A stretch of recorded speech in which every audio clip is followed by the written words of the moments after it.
Welcome to star 9 news. Telugu Desam జాతీయ అధ్యక్షుడు చంద్రబాబు నాయుడు ప్రజాగలం ప్రచారంలో భాగంగా సూళ్లూరుపేట నియోజకవర్గం నాయుడుపేట నందు అంబేద్కర్ సెంటర్ నందు మధ్యాహ్నం 3 గంటలకి సమావేశానికి ఏర్పాట్లు సూళ్లూరుపేట నియోజకవర్గం తెలుగుదేశం పార్టీ ఇన్ఛార్జ్ సుబ్రహ్మణ్యం పరిశీలించడం జరిగింది. ఈ కార్యక్రమంలో మాజీ MLA Penubatti Venkatesh, Naidupeta municipality vice chairman Shaik Rafi మరియు తెలుగుదేశం పార్టీ నాయకులు, కార్యకర్తలు పాల్గొన్నారు. ఈ సందర్భంగా వారు మాట్లాడుతూ మా నాయకుడు చంద్రబాబు నాయుడు ప్రజాగలం శరవేగంగా ప్రచార కార్యక్రమం నిర్వహిస్తున్నారని, అందులో భాగంగా 30వ తేదీ నాడు నాయుడుపేటకి రావడం జరుగుతుందని, ఈ కార్యక్రమాన్ని తెలుగుదేశం, జనసేన, బీజేపీ నాయకులు, కార్యకర్తలు, ప్రజలు భారీ సంఖ్యలో పాల్గొని విజయవంతం చేయాలని కోరారు.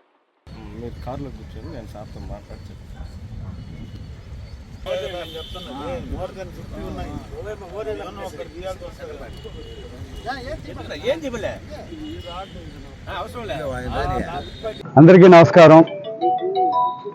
రేపు ఈ నెల 30వ తారీఖు మధ్యాహ్నం 3 గంటలకి డాక్టర్ బిఆర్ అంబేద్కర్ గారి విగ్రహం కాడ ప్రజాగలం సభ నిర్వహించబడుతుంది. చంద్రబాబు నాయుడు గారిది. సూళ్లూరుపేట నియోజకవర్గ ప్రజలందరూ కూడా ఈ యొక్క సభని విజయవంతం చేయాల్సిందిగా ప్రజలకి, మరి అదేవిధంగా టీడీపీ కార్యకర్తలకి, జనసేన కార్యకర్తలకి, మరియు బీజేపీ కార్యకర్తలకి, నాయకులకి అందరికి కూడా కోరుకుంటున్నాం. ప్రజాగలం యాత్రకు వచ్చేస్తున్న మా నాయకుడు, మా జాతీయ అధ్యక్షులు నారా చంద్రబాబు నాయుడు గారి బహిరంగ సభను ఈ నియోజకవర్గ ప్రజలందరూ కూడా ఇచ్చేసి ఈ సభను జయప్రదం చేయాల్సింది కోరుకుంటున్నాం. రోజు సుమారు 3 నుంచి 4 నియోజకవర్గాలు సందర్శించి ప్రజల్ని, తెలుగుదేశం కార్యకర్తల్ని సమాయత్తం చేస్తూ ఒక ప్రభంజనంలా ఈ యాత్ర కొనసాగుతూ ఉంది ప్రతి నియోజకవర్గంలో. ఈ నేపథ్యంలో సూళ్లూరుపేట నియోజకవర్గంలో ఈ నెల 30వ తారీఖున 3 గంటలకి మా నాయకులు నాయుడుపేట పట్టణంలోని డాక్టర్ బిఆర్ అంబేద్కర్ గారి విగ్రహం కాడ సమావేశం ఏర్పాటు చేయడం జరుగుతుంది. మరి ఈ కార్యక్రమంలో పట్టణంలో ఉండే యువకులు, అదేవిధంగా చుట్టుపక్కల నియోజకవర్గంలో ఉండే యువకులంతా కూడా పాల్గొని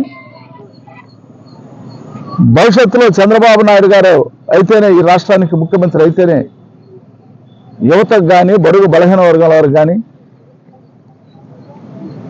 నిరుద్యోగ యువతకు కానీ మంచి జరుగుతుంది. కాబట్టి యువత అంతా కూడా పాల్గొనాలా. ఈ జగన్మోహన్ రెడ్డి ఏ విధంగా మోసం చేశాడో ఒక్కసారి మీరు గుర్తుంచుకోండి. జాబ్ క్యాలెండర్ ఏర్పాటు చేస్తాను ప్రతి సంవత్సరం అని చెప్పని మోసపూరితమైన మాటలు తెలియజేసి 5 సంవత్సరాలైనా ఒక్కసారి కూడా జాబ్ క్యాలెండర్ రిలీజ్ చేయకుండా ఈ రాష్ట్రంలో ఎన్ని ఉద్యోగాలు ఉన్నా అన్నీ కూడా అట్టే పెట్టి ఎవరికి ఉద్యోగం ఇవ్వకుండా మేనమేషాలు లెక్కించాడు ఈ ముఖ్యమంత్రి. ఒక సాహసం, ఒక ధైర్యం, ఒక భరోసా ఇచ్చే ఏకైక నాయకుడు నారా చంద్రబాబు నాయుడు గారు అని చెప్పని కూడా మనం చేస్తూ ఉన్నాం.